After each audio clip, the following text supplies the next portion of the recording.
भूर्भुवः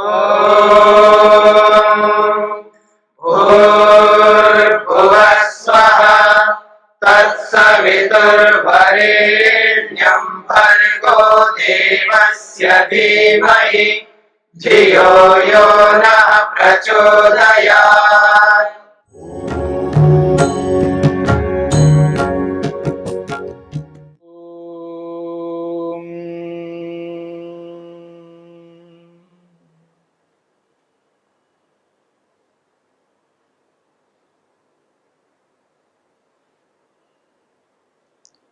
मन को रोकने के लिए दो उपाय बताए गए हैं।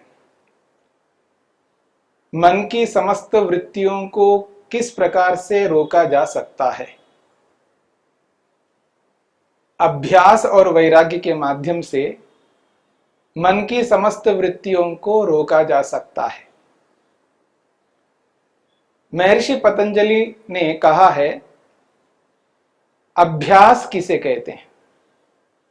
वो कहते हैं तत्र स्थितो यत्नोऽभ्यासः। इस सूत्र से पहले सूत्र में वृत्तियों को रोकने की बात कही है और उन वृत्तियों को रोकने के लिए दो उपाय बताए गए हैं, अभ्यास और वैराग्य। अभ्यास वैराग्याभ्याम तन्निरोध। इस सूत्र के उपरांत तत्र स्थितो यत्नोऽभ्यासः है।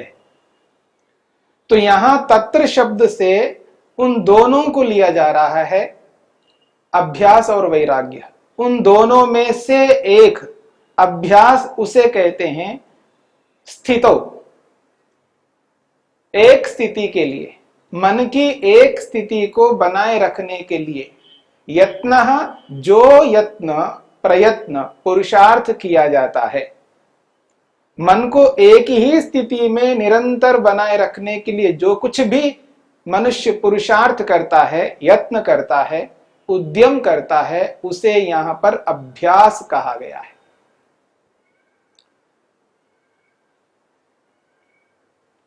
अध्यात्म मार्ग में चलने वाला व्यक्ति, योगाभ्यासी अपने आप को बनाना चाहता है, योग करना चाहता है,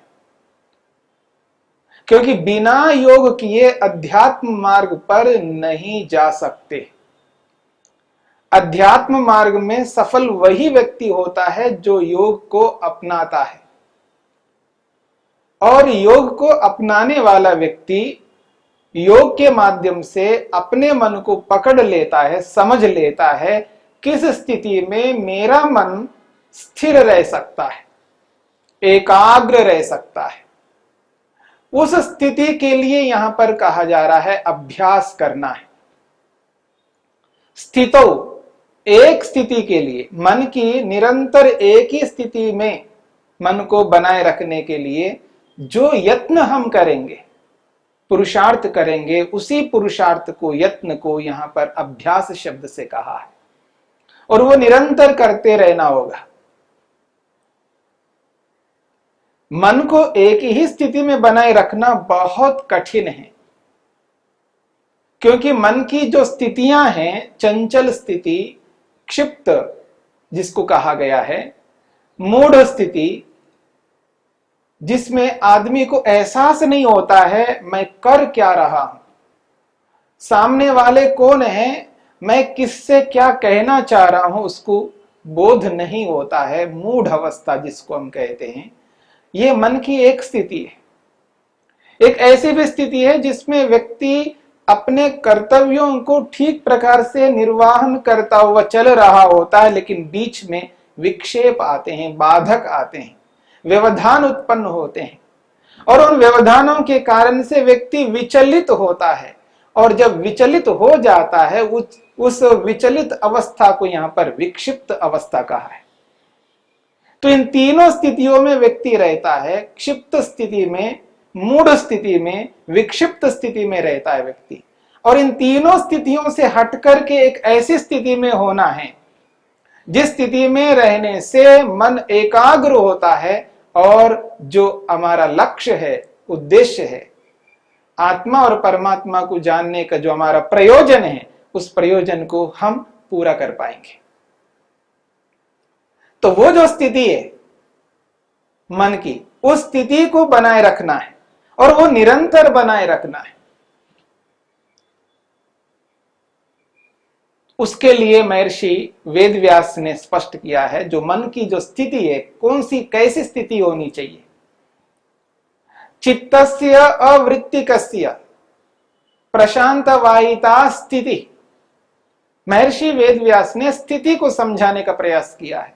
मन की जो स्थिति है वो किस प्रकार की होनी चाहिए।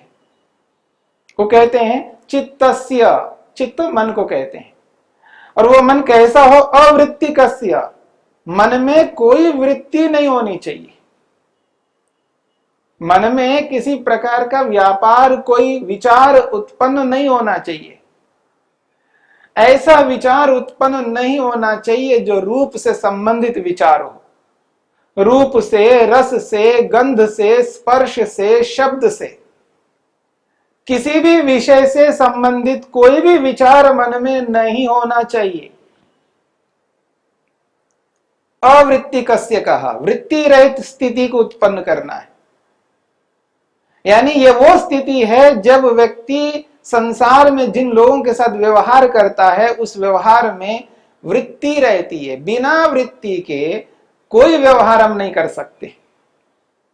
लेन देन, देखना, सुनना, ये जो भी हो रहा होता है व्यवहार काल में, ये वृत्ति से युक्त है, तब होता है। अब इस व्यवहार काल को बंद करने पर यह स्थिति आ सकती है। हाँ, इस बात को समझने का प्रयत्न करना। ये जो व्यवहार काल है व्यक्ति का, संसार के साथ जिन जिन लोगों के साथ जुड़ता है व्यक्ति, जुड़ करके जो जो कार्यों को संपन्न करता है, अपने कर्तव्यों को पूरा करता है, उस स्थिति में वृत्तियां चल रही होती है। मन की अलग अलग प्रकार की वृत्तियां हो रही होती है। उन सारी वृत्तियों को रोकने का अर्थ है यहां पर व्यवहार नहीं करना। वो काल होता है जिस काल में संसार के साथ हम व्यवहार नहीं कर सकते, और वो विशेष रूप से काल होता है प्रातः काल और सायंकाल, जिसको हम संधि वेला कहते हैं। संधि वेला जो हम कहते हैं, जब सूर्योदय होने लगता है, सूर्योदय हो रहा होता है, न पूर्ण रूप से सूर्य उदय हुआ है, न बिल्कुल न हुआ हो, होने की स्थिति में आ रही है, वो जो अब संधि वेला है, सूर्य उदय होने वाला है, हो रहा है, कुछ हुआ है, वो जो प्रातःकाल का समय होता है जिसको हम संधि वेला कहते हैं, वो एक स्थिति। और दूसरी स्थिति जो सायंकाल की होती है, सूर्यास्त होने वाला होता है, सूर्य डूबने वाला हो रहा होता है, कुछ डूबा हुआ है, कुछ डूबा नहीं है, वो जो स्थिति है वो है संधि वेला। ये जो दो स्थितियां हैं व्यक्ति की, प्रातःकाल और सायंकाल, इन दोनों स्थितियों में व्यक्ति को व्यवहार संसार के साथ न करते हुए उस व्यक्ति को ईश्वर के साथ व्यवहार करना होता है। अपने आप को, अपने मन को, अपनी बुद्धि को, अपने शरीर को, अपनी इंद्रियों को स्थिर करके केवल ईश्वर के साथ जुड़ना होता है। और उस स्थिति में व्यक्ति को अपने मन को कैसे बनाना है, उसकी चर्चा यहां पर हो रही। स्थितो, वो जो स्थिति है मन की स्थिति, अवृत्तिकस्य चित्तस्य, मन की जो स्थिति है वो वृत्ति रहित की स्थिति होगी। मन में कोई व्यापार, वृत्ति, विचार उत्पन्न ना हो। और प्रशांत वायिता कहा है। प्रशांत वायिता का अर्थ है एक समान स्थिति, शांत स्थिति। जैसे हम दूर से समुद्र को देखते हैं तो समुद्र ऐसा लगता है बिल्कुल निश्चल है, शांत है, उसमें कोई हलचल नहीं है। जैसे किसी तालाब में पानी विद्यमान हो और वो पानी बिल्कुल स्थिर हो, कोई तरंगे नहीं उसमें, जब ऐसी स्थिति होती है उसको कहते हैं प्रशांत वायिता।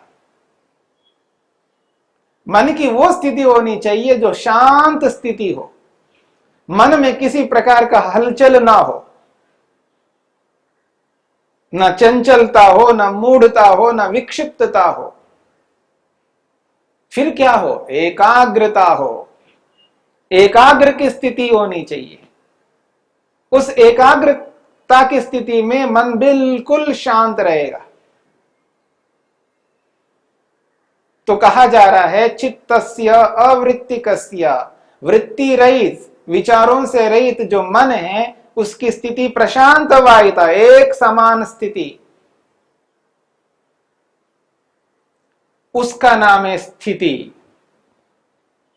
मन की वो स्थिति है जिसमें निरंतर लगातार एकाग्रता बनी रहती है। उसी स्थिति में जाकर के व्यक्ति अपने प्रयोजन को पूरा कर सकता है। ऋषियों ने उपनिषदों में भी बहुत अच्छे ढंग से स्पष्ट किया है, जब व्यक्ति इस स्थिति में रहता है तो वो पाप और पुण्य को स्पर्श नहीं कर पाता है। यानी जब व्यक्ति उस प्रशांत वाहिता की स्थिति में रहता है, एकाग्रता की स्थिति में रहता है, तो वो उस व्यक्ति के अंदर कोई पाप नहीं हो रहा होता है और वो सकामता बिल्कुल नहीं हो रही होती है। सकाम पुण्य और पाप ये दोनों से पृथक रहता है व्यक्ति, अस्पृष्ट रहता है, उनका स्पर्श तक नहीं होता है।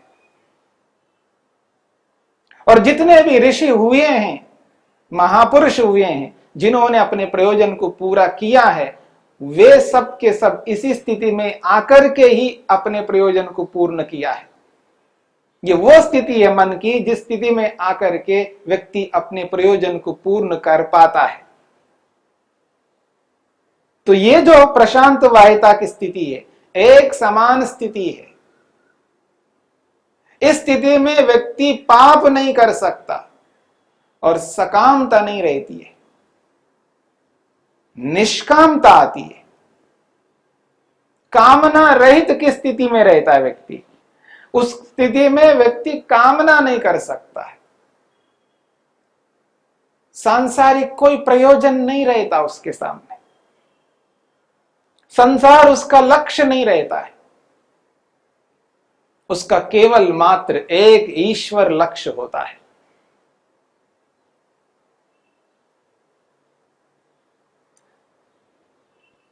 महर्षि वेदव्यास ने यही कहा है, प्रशांत वायता की स्थिति में आकर के व्यक्ति आगे बढ़ता है। और देखिए महर्षि वेदव्यास ने गीता के माध्यम से, यानी महाभारत के अंदर एक स्थिति है, कुछ अध्यायों को लिया है, एक पर्व में से कुछ अध्यायों को लेकर के गीता को अलग से आज प्रचलित किया है। वो महाभारत का एक छोटा सा अंश है और उस महाभारत को लिखने वाले महर्षि वेदव्यास ने महाभारत में भी यही बात कही है, मन की जो स्थिति होती है वो सम होनी चाहिए। समत्वम योग इति उच्यते। समत्वम की बात कही है, वहां पर सम स्थिति की बात कही है। वेदव्यास ने वहां पर भी सम की स्थिति को लेकर के विचार किया और यहां पर भी उसी स्थिति को बताया जा रहा है। लेखक एक ही है। मन की जो समान स्थिति है, कृष्ण को कृष्ण के रूप में आज क्यों पहचाना जाता है? क्योंकि वो सम स्थिति में रहने वाले थे। सुख में, दुख में, शोक में, भय में, किसी भी परिस्थिति में अपने आप को उन्होंने विचलित नहीं किया। ये महाभारत कहता है। यदि आप संस्कृत के उन श्लोकों को देखते और उस संस्कृत में उस महाभारत को आप स्वाध्याय के रूप में अपनाएं तो आपको एहसास होगा कृष्ण का अर्थ क्या होता है। कृष्ण जैसा एक अच्छा उदाहरण आज हमारे सामने और दिखाई नहीं देता। जिस स्थिति में उनको बताया गया है महाभारतकार ने, वो जो समत्व है, उस समत्व की स्थिति में ही व्यक्ति अपने प्रयोजन की ओर अग्रसर होता है। ऐसी स्थिति में व्यक्ति क्रोध नहीं कर सकता, लोभ नहीं कर सकता, ईर्ष्या नहीं कर सकता, अहंकार नहीं कर सकता, समस्त मलिनताओं से परे रहता है, दूर रहता है। और जो व्यक्ति की, सामान्य व्यक्ति की जो स्थिति होती है, वो क्रोध करना अच्छा नहीं मानता, क्रोध को हानिकारक मानता है, फिर भी वो क्रोध कर बैठता है, लोभ कर बैठता है, ईर्ष्या कर बैठता है, अहंकार कर बैठता है। लौकिक व्यक्ति की यह स्थिति रहती है, वो क्रोध को दूर करने की चेष्टा करता है। वो कैसे करता है, इस बात को समझने का प्रयत्न करिए। क्रोध करता हुआ क्रोध को दूर करने की चेष्टा करता है। वाक्य पर ध्यान दीजिएगा, क्रोध करता हुआ क्रोध को दूर करने की चेष्टा करता है। और जो साधक है, जो योगाभ्यासी है, जिसने अपने मन को पहचाना है, वो क्या करता है, वो क्रोध को रोक करके, क्रोध को न करता हुआ उसको बिल्कुल रोके रखने का अभ्यास करता है। दोनों में बहुत अंतर है। एक व्यक्ति क्रोध करता हुआ क्रोध को रोकने की चेष्टा कर रहा है, और एक व्यक्ति क्रोध को न करता हुआ क्रोध को सर्वथा रोकने की चेष्टा कर रहा है। ये दो स्थिति है व्यक्ति के अंदर।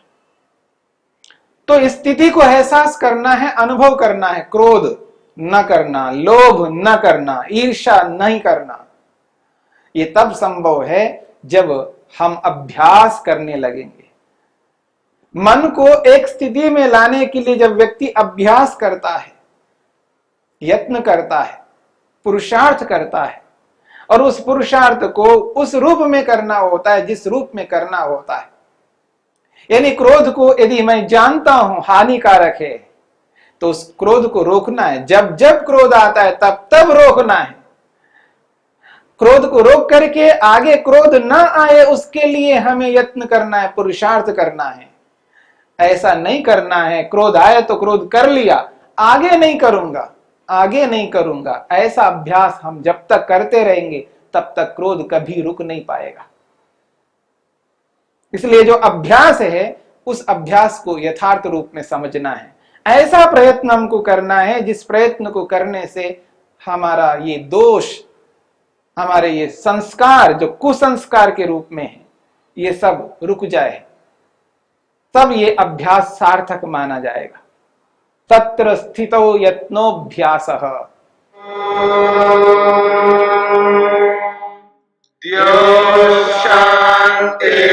शान्तिरन्तरिक्षं शान्तिः पृथिवी शान्तिरापः शान्तिरोषधयः शान्तिः वनस्पतयः शान्तिर्विश्वे देवाः शान्तिर्ब्रह्म शान्तिः सर्वं शान्तिः शान्तिरेव शान्ति क्षमा शान्तिरेधि।